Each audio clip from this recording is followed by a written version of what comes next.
Hi everyone and welcome back to the channel. Today's video is about the cryptocurrency market psychology part 2.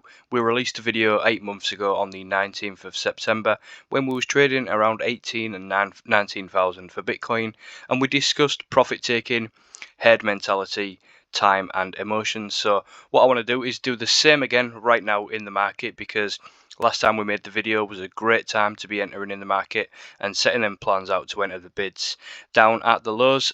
This was the video that we made back in September 2022, so if you want to go check that video out, you can see from the thumbnail where we was trading right at the lows for Bitcoin, everyone panicking.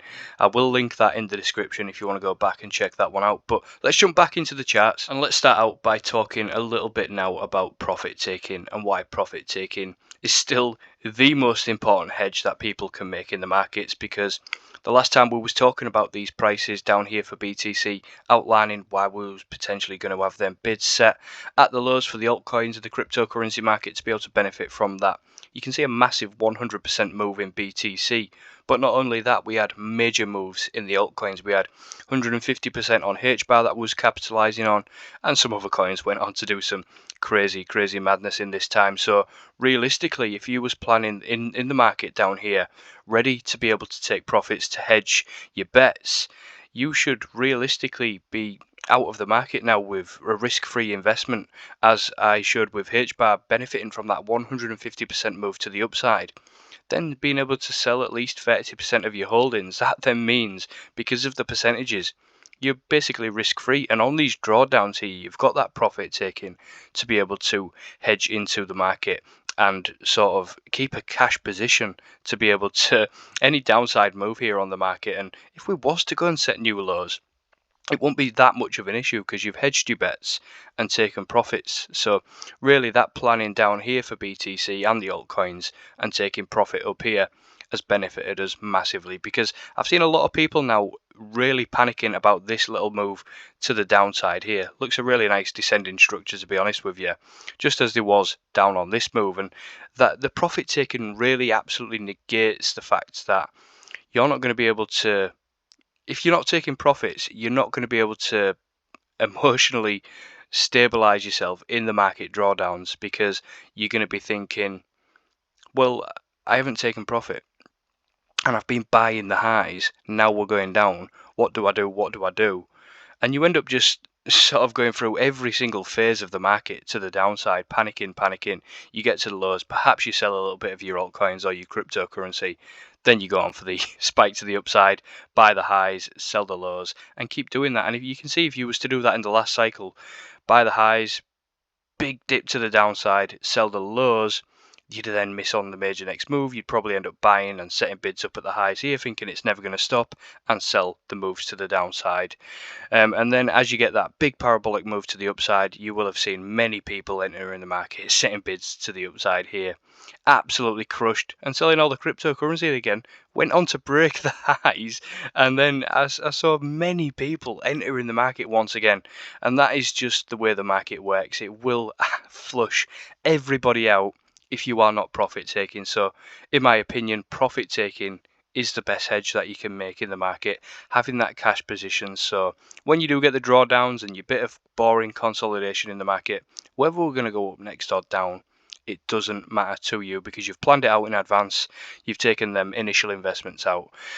So I think for many people right now in the market, if you've missed out on this low down here and you're thinking, well, now I want to wait, I need to wait for it to go lower and lower, there will be a lot of people in a similar situation. And in my opinion, I think BTC really is heading up to around the 52,000 mark next for the next major pullback. So I think when we get up here in the market for BTC, that's when people are going to start entering the market, FOMOing back into the market as they did on these rallies up here. Then you're going to get that 30-40% correction, because what we've seen at the minute in terms of corrections to the downside is nothing really in terms of what BTC can do. It can do some crazy corrections, 70%, 50% in just a couple of weeks and months. What we've got here is what, a 10% move down, or even that. So profit taking is absolutely key, and that comes with planning in advance. Which brings us straight on to our next major talking point, which is herd mentality in the market, which is the primary source of emotion, and when people are feeling safe because everybody else is doing the same thing.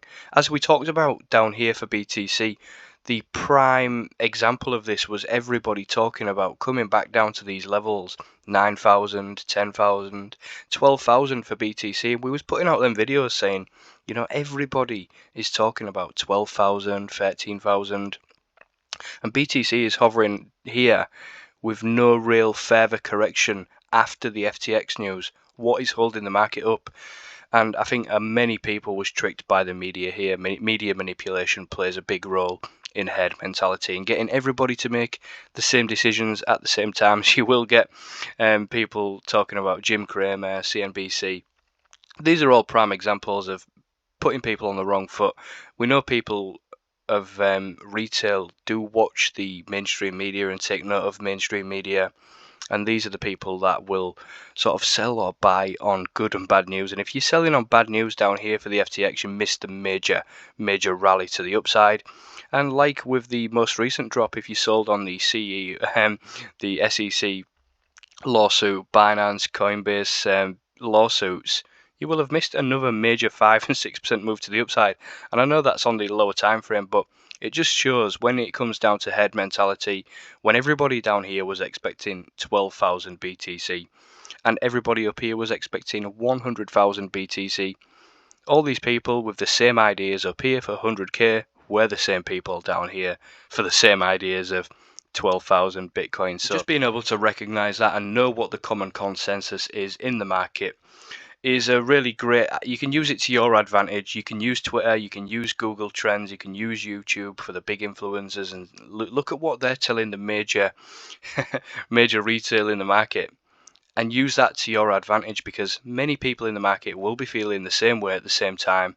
Just like right now in the market, I think many people are just still calling this a bear market rally. They could be right, they could very well be right, but at the same time, because of that profit taking that we've done on the move to the upside that was expecting, it doesn't matter if they are right or not now. Even though I don't think this is just a bear market rally here, I think we're going much higher for a major move to 52,000. A lot of the common consensus to me right now is that everyone's talking about this being a bear market rally, and that we're just going to go back down and set new lows. And every time we get a major dip here, like down here, we had major people coming out saying, oh, it's 12,000 next again. And same again here, 12,000 next, we're going lower. And I think with people just talking about lower, this is just adding to the liquidity to the upside. People short in the market here. Shorts at all-time highs in the stock market. People so bearish. They've got so much PTSD from this 1.5 year move down. People cannot see how we get to the upside from here, and that is exactly why I think we do, because of herd mentality and people feeling safe in the same ideas as everybody else in the market. And I know I just mentioned Google Trends, and the way I like to use Google Trends here is just type in a keyword, cryptocurrency or Bitcoin or altcoins. You'll get a very similar chart for the past 5 years here. You can see at times of low interest, when nobody's really Googling these types of things, the mainstream media are not telling people to be involved. Was the best times to be involved in the market back in 2018, 2019 would have been a great time to accumulate for that big run. Get to 100 here on the interest over time, and that would have been a perfect time in May 2021.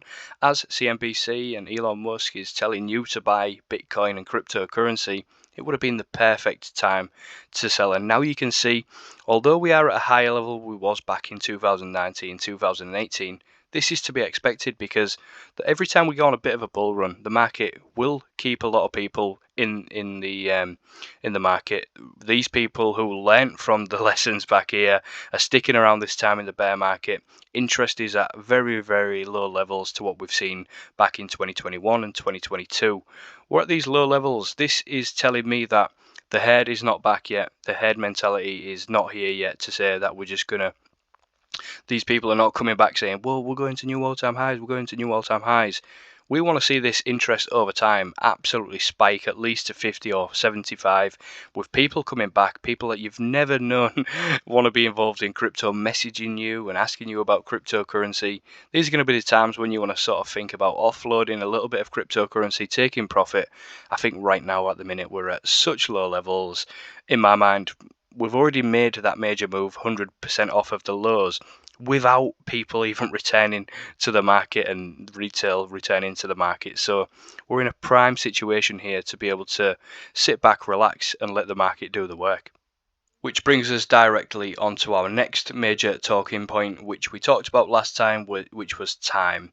And now time is an important factor in the market, because not only do you get price-based capitulation where price falls down rapidly, you get a major spring in an accumulation zone and go on to set a really long time. Look at this. This was over 2 years worth of accumulation here for cryptocurrency before a final run. And you can see since our last major capitulation down at these June lows, we've really been sort of going sideways really in terms of Bitcoin price action. Although we've had that major move to the upside and been able to benefit from it, this is, in a cryptocurrency market, sideways action for at least a year now, which has been quite brutal for people. Sort of, even if you are entering at the lows down here, like people was down here, it takes a long time for things to start ramping up and really get your reward for all of your patience down here. So over a year now, people have sort of, even if you have been buying and accumulating the lows,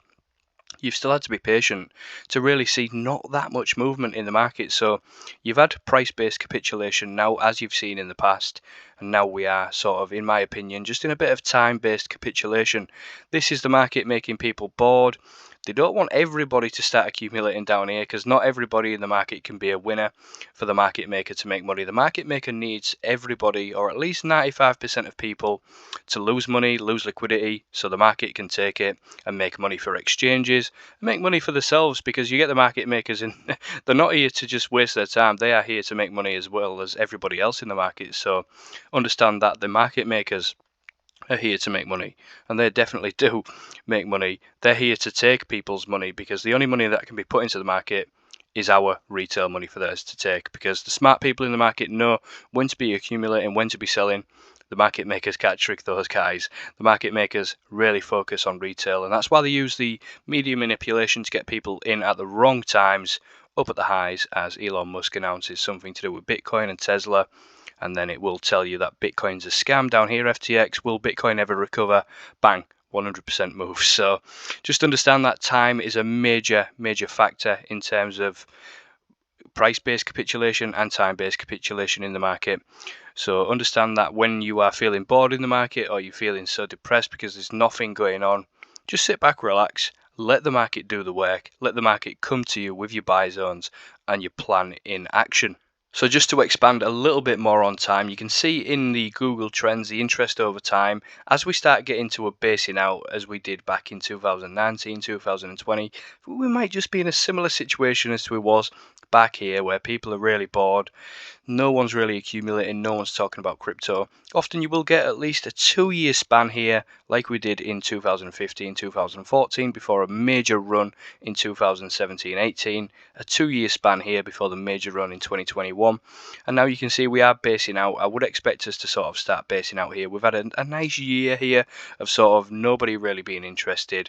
Interest over time worldwide over the since 2004 to present is sort of flatlining now, and it's great to see, because you know that when you sort of see the flatlining here in the interest over time, as this period goes on, you see a bit of flatline, you see the market basing out in interest over time, you can be accumulating your positions ready to sell as retail return and come back in to buy your bags, basically, as the interest over time spikes once again, because there's money to be made here. The big players will not leave this market when there's major money to be made, so they're just going to be accumulating as nobody's interested, get everybody back and sell that liquidity straight to you. Which leads us on straight into market emotions, which is arguably the most important factor in the market when people come to making decisions. Emotions are an absolute money killer in the market. If you're making decisions off your emotions when you're fearful and excited, you are undoubtedly going to lose money, because many people want to buy into the cryptocurrency market or any market as a whole, even the housing market. People rush into the market when you see prices going up. I'm going to miss out. I need to get this investment done now. And you'll see the market come straight back down once that euphoria hits the market.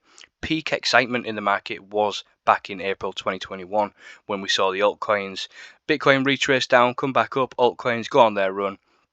And that, in my opinion, was the last time we saw true euphoria in the market, May 2021. I think that's really outlined in the Bitcoin Fear and Greed Index. You can see over time, it was really 2021, May 2021, December 2020, euphoria started to hit the market. People was really excited, and we've spent such a long time recently in the fear, and we can see right now we're at the 50 level, which is quite an important level actually. If you look in the past, we like to hover on the 50 level before making next major moves to the upside, or even when we're on our way down, hovering around these 50 levels before then spiking down. So in my opinion, the market's looking really good in terms of Bitcoin Fear and Greed.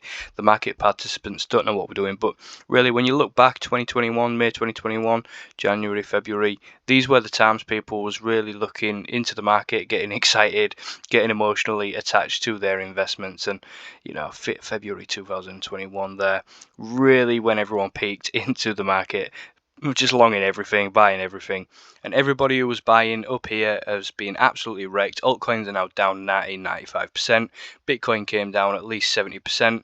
So emotions, when you're looking at the market, if you're fearful, a narrative that comes around with big scary price action, you are bound to miss the major moves, just like we saw back in March 2020, sorry. Whatever you think of that, it was a big narrative, and we went on to a major run. And whatever you thought of FTX, we went on to a nice run after that. Major moves come after bad news. Bad news come with red candles. It's mainstream media, it's the big players in the market trying to sweep you out of the market so they can buy only to sell after a big move to the upside. You will have seen as Bitcoin came back to 30,000 here, many people wanted to get back in the market, say bull market's back on, and you saw the market just wipe these people straight back out. So I guess what I'm saying is you need to have a plan. You need to plan for these emotions, and having a bit of an emotional logbook is a good idea in the market, because every major decision I've made in this market felt wrong at the time. Every buy felt wrong, that was a good buy, and every sell that when I was selling felt like a bad buy at the time, because perhaps the market continued to the upside a little bit more and you think, oh, I've missed out. But having that plan in place, understanding how these emotions work, understanding how the market makers play on those emotions, and understanding how the media also manipulate those emotions to make you not want to buy the dumps, and they want to make you buy the pumps. So I think that really is all there is to say on emotions. I think to round up, when you're looking at the market as a whole, you've got time, herd mentality, emotions, and profit taking. These are the key aspects of market psychology, in my opinion. So that's why I cover it. I'm going to try and make some of these videos maybe once every 3 or 4 months. I'll make a part 3 in 3 or 4 months, see where we are in price action. We might be up, we might be down, we might be sideways, but we don't know. So I think planning in advance, talking about these emotions, profit taking, psychology, herd mentality, it's going to be key aspect of understanding how we're going to navigate these markets. I will continue to do these, so if you like the channel, if you like the videos, give it a like. Of course, it's not financial advice. I'm not a financial advisor, but I hope these videos are useful to you guys. So if they are, drop a comment. Let me know any other different style of video that you want me to do. I know I normally cover market analysis on altcoins, on Bitcoin, but I am going to try and make a bit of a thing of this, doing the cryptocurrency market psychology as the market moves and as the market progresses. And I have actually been thinking about doing some form of competition, some form of giveaway to the people that have been watching my channel. We're coming up to 1,000 subscribers as well. So if you're watching all the way to the end and you're hearing this, I want you to comment down below. Just comment, let the market do the work. And I think I'm going to put these people who are watching all the way to the end of my videos into a bit of a competition. So comment down below, let the market do the work, to let me know that you've watched all the way to the end, and I think I'm going to pop some form of free giveaway in the future. Don't forget to give the video a like and sit back and relax and let the market do the work. Cheers guys, I'll see you next time.